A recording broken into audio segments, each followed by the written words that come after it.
NCP AB party আপ বাংলাদেশ এবং কতগুলো সংগঠনের সাথে আলাপ হয়েছে এবং এনসিপি আমাদেরকে যে প্রস্তাবটা দিয়েছিল প্রথম থেকে আমরা সেটা নিতে পারিনি। মানে এনসিপি আমাদের বলছিল যে এটা প্রয়োজন, আমরা এটা চেষ্টা করব, কিন্তু যদি কোনো কারণে আমরা এটা ফেল করি, মনে হয় যে এটা হচ্ছে না, তাইলে আমরা বিএনপি অথবা জামাত এদের যে কোনো একটা জোটের সাথে আমরা সঙ্গে নিতে পারবো, এরকম একটা অপশন আমাদের থাকা দরকার। আমরা সেটা আসলে রাজি হই, রাজি না হওয়ার কারণে প্রথম দফা আলোচনা ভেঙে যায়, আমরা কোনো অবস্থা নিতে পারি। দ্বিতীয় দফাতে তারা আসলে তাদের মতো করে তাদের যে প্রস্তাব এটার সাথে খুব বেশি সংগঠনকে না পাওয়ার কারণে হয়তো বা আমাদেরকে তারা এসে যেটা বলছিল যে তাদের রিয়েলাইজেশনের চেঞ্জ হয়েছে, তারা একটা ইন্ডিপেন্ডেন্ট অবস্থান নিয়ে বাংলাদেশে আসলে ভবিষ্যতের রাজনীতি এবং বাংলাদেশের বর্তমান রাজনীতি সম্পর্ক দূর করার জন্য একটা নতুন বন্দোবস্তের যে রাজনীতি, সংস্কারের যে রাজনীতি এবং গণতন্ত্রের যে রাজনীতি, এই জায়গা থেকে তুলে তারা ইন্ডিপেন্ডেন্ট একটা অবস্থান নিতে রাজি আছে।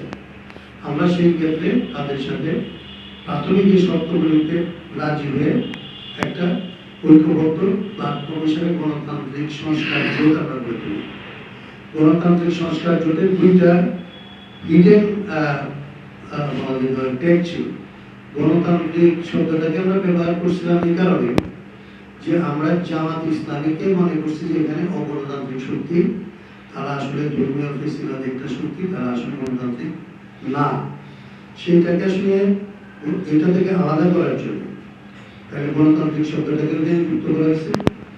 এবং বিএনপিকে আমরা মনে করছি যে অভ্যুত্থানের পর থেকে ঐক্যমত্য কমিশনের পর থেকে তারা বিভিন্ন রকম ভোটার ডিসেন্ট দিতে দিতে আসলে সংস্কারের প্রায় প্রতিপক্ষ কিংবা সংস্কারের সম্পর্কে আগ্রহী না, এরকম একটা অবস্থা নিয়েছে। তাইলে আমরা যে জামাত বিএনপির বিরুদ্ধে দাঁড়াইতেছে, বাইরে দাঁড়াইতেছে, এর একটাকে আমরা মনে করছি তারা গণতান্ত্রিক না, আরেকটাকে আমরা মনে করছি সংস্কারের প্রতি আসলে তাদের যে কমিটমেন্ট সেটা তারা পালন করতে আগ্রহী না। সেই জন্য দুইটা কাজকে জাতির স্বার্থে করতে হবে বলে আমরা গণতান্ত্রিক সংস্কার জোট নামে আসলে যাত্রা করি।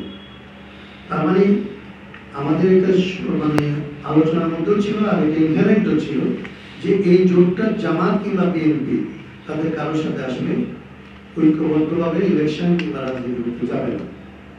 কিন্তু পরবর্তীতে আমরা যেটা তাদের ভাষ্য থেকে শুনতে পাইছি তাদের মাঝ থেকে, যে ওসমান হাদির শহীদ হওয়ার পরের ঘটনায় আসলে তারা তাদের মধ্যে নিরাপত্তাহীনতার বোধ তৈরি হয়েছে।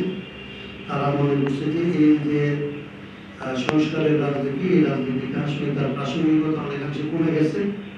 এই মুহূর্তে তাদের আসলে ভারতীয় আধিপত্যবাদ বিরোধী লড়াইটাকে আসলে সামনে আনা দরকার। এটা আমাদের সাথে ফর্মাল কোনো আলোচনায় হয়নি, কিন্তু আমরা বিভিন্ন দিকে তারা যে সমস্ত আলাপ আলোচনা করতেছে এটা থেকে আমাদের মনে হয়েছে এরকম একটা ধারণা থেকে তারা প্রথমে বিএনপি এবং পরে আমাদের সাথে আলোচনায় যুক্ত হয়েছে, আমাদেরকে ফর্মালি না জানায়। আমরা এটা আশা করছি যে তারা যাই করুক, একটা রাজনৈতিক দল তার মধ্যে বিভিন্ন কাজ করতে পারে, কিন্তু জোটগতভাবে যখন আসলে কিছু করবে সেটা তারা আমাদের জানাবে। আজকে পর্যন্ত আমাদেরকে ফর্মালি তারা কোনো কিছু জানায় নাই। এই জোটের ভবিষ্যৎ কি, জোটের একজন মুখপাত্র আছেন, তো হচ্ছে এনসিপির আসলে আহ্বায়ক যিনি, সে নাহিদ ইসলাম জোটের এখন পর্যন্ত মুখপাত্র, তিনি আমাদেরকে কিংবা তার দল আমাদেরকে আনুষ্ঠানিকভাবে কোনো কথা জানায় নাই। কিন্তু আপনাদের মিডিয়ায় এবং সোশ্যাল মিডিয়ায় তারা জামাতের সাথে এইরকম একটা নির্বাচনী সমঝোতা করতে গেছে, এইটা সারা দেশে চাউর হওয়ার পরে আমাদের দলের লোকজন, আমাদের যারা শুভানুধ্যায়ী, আমাদেরকে আসলে যারা একটা মুক্তিযুদ্ধের পক্ষে, গণতন্ত্রের পক্ষের এবং অভ্যুত্থানের পক্ষের শক্তি হিসাবে যারা মনে করে, তাদের মধ্যে এক ধরনের একটা কনফিউশন তৈরি হয়েছে, অবিশ্বাস তৈরি হয়েছে। আমরা নিজেরাই জোটের অংশীদার হয়ে আমরা জামাতের কাছে চলে যাচ্ছি, এরকমের একটা রিউমার কিংবা গুজব আসলে সমাজে তৈরি হওয়ার কারণে তাড়াহুড়া করে আপনাদেরকে আসলে ডেকে কষ্ট দিতে হচ্ছে।